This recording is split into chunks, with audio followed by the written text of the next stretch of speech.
topik mengenai sosialisasi.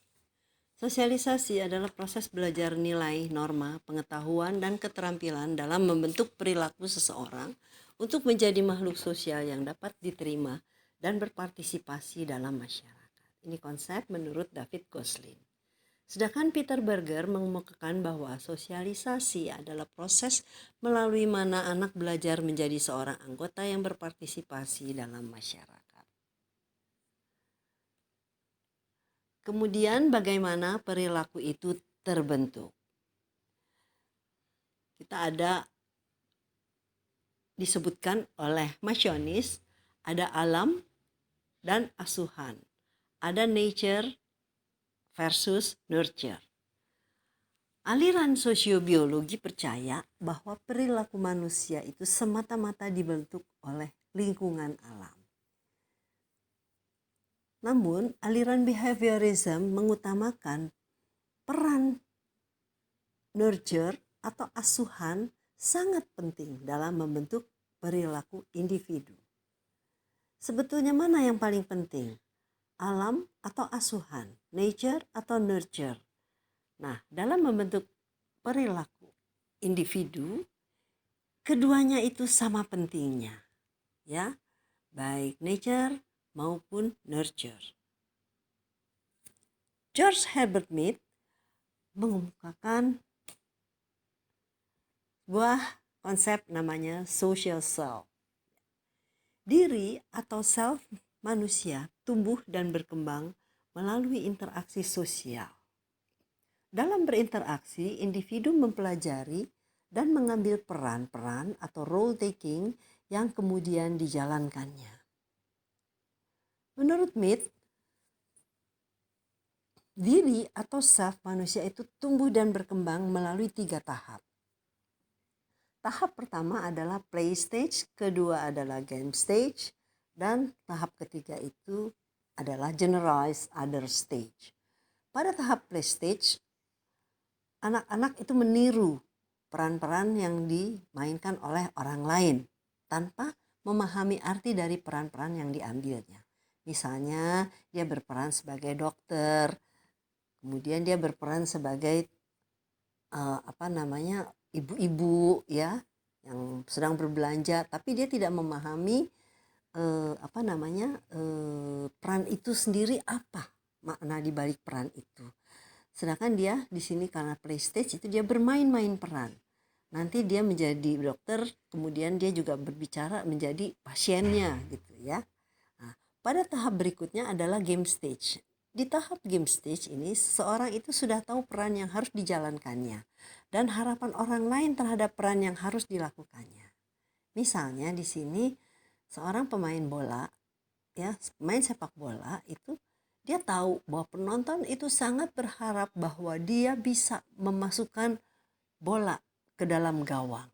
Nah, itu di tahap ini dia sudah tahu apa harapan masyarakat terhadap dirinya, ya. Jadi itu berada pada tahap game stage, ya. Kalau kita ingin melihat sebuah itu yang terbentuk, ya, sebuah self yang terbentuk. Kemudian yang ketiga adalah generalized other stage, ya. Di tahap generalized other stage ini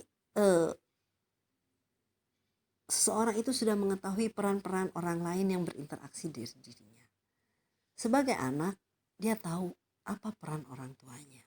Sebagai mahasiswa, dia tahu apa peran dosen. Peran dosen itu adalah menyampaikan pengetahuan kepada dirinya sebagai mahasiswa. Nah, itulah kira-kira tentang apa yang disampaikan oleh Herbert Mead, ya, dengan social self. Berikutnya adalah tentang agen sosialisasi. Agen sosialisasi itu adalah pihak-pihak yang melaksanakan sosialisasi. Nah, ada 4 agen sosialisasi yang umum. Yang pertama adalah keluarga, kemudian peer groups atau teman pergaulan, ketiga adalah sekolah, dan yang keempat adalah media massa. keluarga. Agen sosialisasi yang paling penting karena tempat pertama kali anak lahir kemudian disosialisasikan oleh keluarga. Asuhan orang tua membentuk perilaku anak sebagai dasar untuk kehidupan selanjutnya. Nilai-nilai dan norma yang ditanamkan sangat mendasar. Biasanya nilai-nilai kebaikan, nilai-nilai kejujuran, nilai-nilai kepatuhan, dan sebagainya. Kemudian peer group. Agen sosialisasi yang berikutnya adalah peer group. Sejak kecil anak-anak juga punya teman bermain yang disebut dengan peer groups-nya. Masih kecil mereka bermain bersama, kemudian juga di situ mereka ada berkelahi juga, ada bersaing juga ya. Apa nilai-nilai yang muncul ketika bermain bersama dengan peer group? Melalui sosialisasi di situ ya, mereka belajar dari temannya yang lebih pintar ya, kemudian saling belajar juga ya. Kemudian muncullah nilai-nilai seperti nilai-nilai kerjasama, ada nilai-nilai persaingan karena mereka agak bersaing, satu mana sih kamu lebih pintar dari yang lain gitu ya. Kemudian terbangunlah nilai-nilai yang tadi itu dalam teman bermain ya dan teman sebayanya ya. Sekolah juga mensosialisasikan siswa-siswi itu nilai-nilai ya, nilai-nilai macam-macam ya, nilai-nilai yang tanamkan sekolah ya, nilai-nilai disiplin ya, tepat waktu, tidak boleh terlambat dan sebagainya. Kemudian ada norma berupa aturan-aturan ya, harus masuk jam sekian, kalau nggak ada sanksinya ya, dihukum. Kemudian pengetahuan itu ya tentu di sekolah itu kita memperoleh pengetahuan banyak ya yang disampaikan oleh guru, kemudian keterampilan juga ya. Sebenarnya yang disampaikan oleh sekolah itu agak berbeda dengan apa yang disampaikan dengan di rumah ya. Belum pernah mereka dapat ilmu, pengetahuan alam ya di rumah, mereka belum dapat. Kimia mereka belum pernah dapat di rumah ya, itu di sekolah dia dapat pengetahuan tentang banyak ya. Kemudian media massa ini terdiri dari media cetak dan elektronik. Media cetak dan elektronik, cetak kita tahu ya ada koran, ada majalah ya. Kemudian elektronik itu kita lihat internet dan media elektronik menjadi digemari oleh halayak segala kalangan untuk mendapatkan informasi ataupun berelasi dengan teman, keluarga, atau virtual group lainnya. Kita sudah mengalaminya semua di sini bahwa kita punya grup-grup WhatsApp, ya, ada Instagram, ada Facebook, dan sebagainya. Nah, kita melalui media ini, ya, ada pesan-pesan yang disampaikan oleh media, baik pesan-pesan itu bisa hal-hal yang negatif seperti hoax ya gitu ya. Ada juga pesan-pesan yang sifatnya positif gitu ya. Jadi itu. Nah, itulah tadi kita lihat beberapa agen sosialisasi ya. Tadi sekali lagi agen sosialisasi itu adalah pihak-pihak yang melaksanakan sosialisasi. Di antara peer group juga kita berlangsung proses sosialisasi. Satu anak belajar dari anak yang lain. Belajar tuh bukan yang belajar dengan buku tulis dan pensil atau ballpoint, tapi belajar itu juga dengan komunikasi, interaksi yang terberlangsung, itu juga merupakan suatu proses belajar, ya. Oke.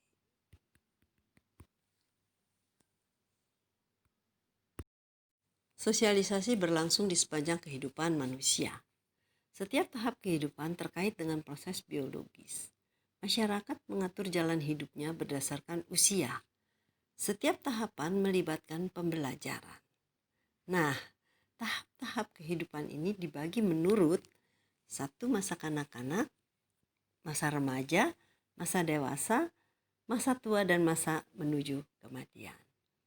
Masa anak-anak itu 0 sampai 12 tahun ini relatif sekali ya pembagiannya. Tapi kalau menurut Masionis ini pembagiannya. Masa remaja adalah 12 tahun ke atas, ya, sampai dengan 20 tahun kira-kira ya, disebut sebagai teenage years ya. Jadi teenagers ya. Nah, mereka itu adalah masa-masa pubertas ya. Masa-masa terjadi inkonsistensi di dalam dirinya ya. Di dalam proses sosialisasinya itu terjadi ketidakkonsistenan karena mereka ada di dalam posisi yang transisi antara masa anak-anak dan masa dewasa. Mereka itu ada di antara anak-anak, masa kanak-kanak dan masa dewasa. Ini sering terjadi kesenjangan atau gap yang kita sering sebut dengan generation gap ya. Masa-masa pubertas itu generation gap. Kemudian masa dewasa itu ada yang mengatakan 20 sampai 40 tahun. Yang pertama, yang early ya, yang menengah itu 40 sampai 60 tahun ya. Mereka biasanya pada masa-masa dewasa ini sudah concern dengan kesehatannya, kemudian perkawinan, kemudian karir di bidang pekerjaannya ya. Nah, itu mereka sudah sedikit rada mantap gitu ya dalam kehidupannya. Kemudian masa tua dan masa menuju kematian ya. Masa tua itu 60 tahun ke atas ya. Kemudian kita melihat 85%, saya tidak tahu ini tahun berapa Masyonis menulisnya, bahwa penduduk Amerika itu rata-rata meninggal pada usia 55 tahun. Tapi ini tentunya berbeda ya sekarang dengan yang dulu ya, karena itu adalah ada sangat tergantung pada tingkat harapan hidup seseorang, suatu masyarakat. Tingkat harapan hidupnya itu dikaitkan dengan kesehatannya juga ya. Bagaimana? Sekarang kita sudah sampai pada di Indonesia sendiri tingkat harapan hidup masyarakat Indonesia rata-ratanya itu rata-rata dari BPS itu mengatakan masyarakat Indonesia tingkat harapan hidupnya mencapai 60 tahun. Nah, ini di masa-masa tua ini justru kita melihat karakter yang muncul itu adalah biasanya denial ya, pemarah ya, banyak tawar menawar ya, dan sampai mereka bisa menerima kenyataan bahwa mereka memang sudah tua dan harus bersiap-siap menuju kematian ya. Nah, itu di dalam setiap tahap itu selalu mengalami proses sosialisasi. Sosialisasi itu berlangsung terus dan resosialisasi terjadi lagi, resosialisasi terjadi lagi. Oh, aku sudah besar, oh, aku sudah dewasa. Terjadilah proses sosialisasi. Dan sekali lagi sosialisasi itu terjadi ketika seseorang itu masih melakukan interaksi dengan orang-orang lain di sekitarnya. Kalau Erving Goffman dalam topik interaksi sosial memperkenalkan analisa dramaturgi, di topik sosialisasi dia bicara tentang total institusi. Total institusi suatu tempat tinggal di mana ada sejumlah orang yang menjadi anggotanya. Tempat ini terputus dari dunia luar dalam jangka waktu tertentu. Mereka menjalani hidup terkungkung dan diatur secara formal. Proses yang terjadi ketika anggota memasuki total institusi ini adalah desosialisasi, yakni pencabutan identitas diri yang dimilikinya. Ya. Kemudian proses resosialisasi, yaitu pemberian identitas diri yang baru. Melalui proses resosialisasi dilakukan penanaman norma baru, pengetahuan baru yang diatur secara formal. Ya, itu tadi. Contoh kita lihat total institusi ya. Contoh. Misalnya yang dicontohkan oleh Masyonis itu adalah lapas ya, penjara itu, dimana ketika para narapidana itu masuk ke dalam lapas itu dia harus mencabut identitasnya ya, identitasnya. Kemudian dia masuk dengan diganti bajunya pakai baju tahanan. Jadi dia sekalipun artis tidak boleh menggunakan pakaian-pakaian sehari-hari, dia harus menggunakan pakaian seragam tahanan, ya. Itu yang fisiknya, ya. Jadi pencabutan identitas diri. Nah, identitas dia sebagai artis sudah tidak ada lagi di dalam lapas. Dia adalah sekarang sudah diganti identitasnya sebagai narapidana, ya, orang terhukum.